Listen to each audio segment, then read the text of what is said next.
À Limoges, les taxis ont le blues. Train annulé, hall de gare fantomatique, quai désert. Pour ce taxi qui fait partie d'une flotte de 60 véhicules, la grève SNCF a un impact négatif direct. Ça veut dire une perte significative de chiffre d'affaires, je estimerais au moins à 30%, si pas 50%. Vous allez réussir à tenir jusque-là?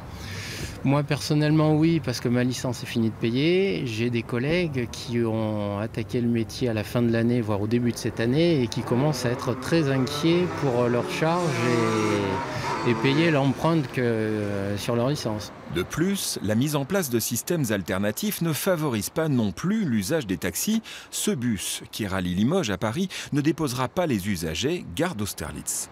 Le taxi, vous montez dedans, vous payez déjà 6 ou 7 balles parce que vous êtes monté dedans. Alors que les bus, le prix est fixé dès le départ. Je sais, alors le bus aujourd'hui, donc moi je l'ai réservé il y a 15 jours, 3 semaines, j'ai payé 14 €.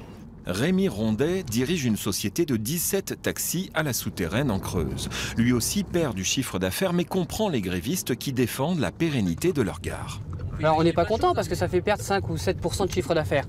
Mais si demain, on ne s'est pas battu avec eux et qu'on perd 20%, bah ce sera trop tard. Avec la disparition des lignes? À la disparition des lignes totales, parce qu'en fait, après, ça va s'arrêter ou sur Limoges ou sur Châteauroux.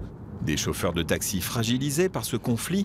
Pour compenser la baisse de leur chiffre d'affaires, certains doivent travailler près de 15 heures par jour, 7 jours sur 7, contre une dizaine d'heures en temps normal.